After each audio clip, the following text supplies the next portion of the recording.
where a press conference is happening right now. That is Governor Andy Bashir. He's talking about that historic flooding that happened there in the state, causing a lot of damage there. He's given us an update. He's been updating us all week long. Let's listen into the latest update here. Kentucky 1462 in Marshall County due to the condition of the channel, and then Graves County, the county road, the Tim Road Bridge. 8 have debris, 1 having temporary repairs. Remember, though, there is road damage. Pavement can be peeled by rushing waters. The full extent won't be known until the waters recede. Remember to check goky.ky.gov for closures and know before you go. In a new update today, we expect to submit our application for individual assistance to the Secretary for Homeland Security and the President tomorrow.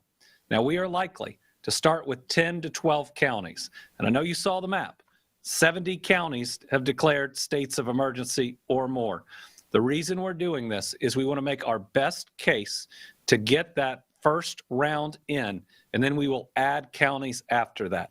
Now, we've been through enough of these. We know that that is the fastest, most effective, and most efficient process to do it. And so I know when we make this application, and hopefully it gets signed off on, we'll put out that list of 10 to 12 counties. Rest assured, there will be more. Had a chance to talk with FEMA's leadership in state yesterday. They are already making preparations, provided the president signs off on it, on where disaster recovery centers will be. They recognize it's going to be a massive operation for FEMA, given how many counties have been hit, but they are really putting in a lot of planning. We're really lucky that Jeremy Slinker, our former Director of Emergency Management, is now with FEMA. It's providing a whole lot of help in our EOC. We're grateful for him. General Butler State Park is sheltering 112 people from this flooding. Additionally, from the previous floods, Kentucky state parks have 102 people at 3 state parks. The Team Kentucky Storm Relief Fund is now just under $1 million, 992,000 raised. One quick update from the February flooding.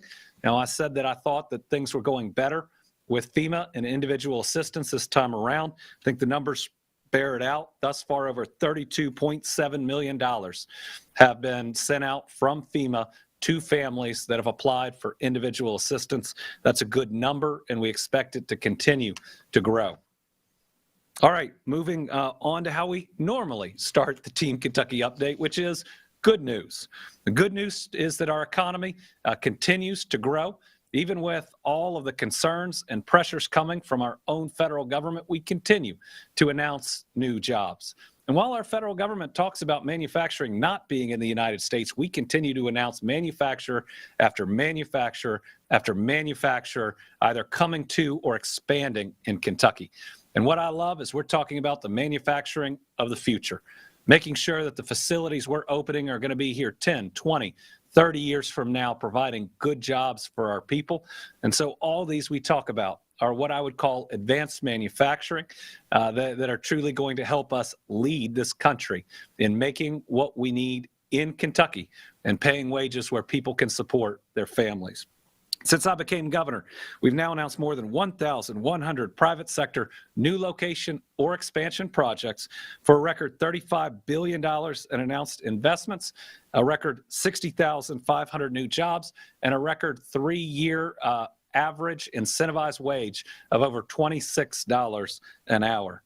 So today, we're announcing that Morris Packaging, which is a leading minority business enterprise certified manufacturer of flexible products. The company's announced plans to build a nearly $61 million production plant in Marion County.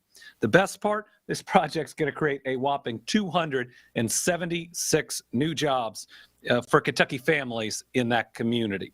The company offers sustainable packaging solutions, warehousing, inventory management, logistics management, and design and brand services across several industries, including the food sector. The state-of-the-art production plant will be safe, quality food certified and will give the company room to grow. Construction on the new facility in Lebanon is expected to be completed by October. I'd like to welcome Morris Packaging to Marion County and to their new Kentucky home. Thank you for those 276 jobs.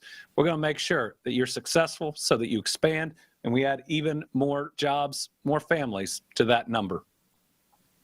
Morris Packaging is not the only company recognizing the value of locating in Kentucky. I also want to highlight a great project that means a lot to Pendleton County. After losing a business last year that had been a part of the community for over 3 decades, county, city, and state officials worked together to attract another outstanding Kentucky company to the area. Muhlenkamp Properties, doing business as Paragon Metal Fabricators. You're watching Live Impact News on WCNC Plus. I'm Nick Sertivant. Right there on your screen live is Kentucky Governor Andy Beshear. He gave an update earlier, just moments ago, on the historic flooding there in Kentucky. Some bad damage out there for the folks out there in Kentucky.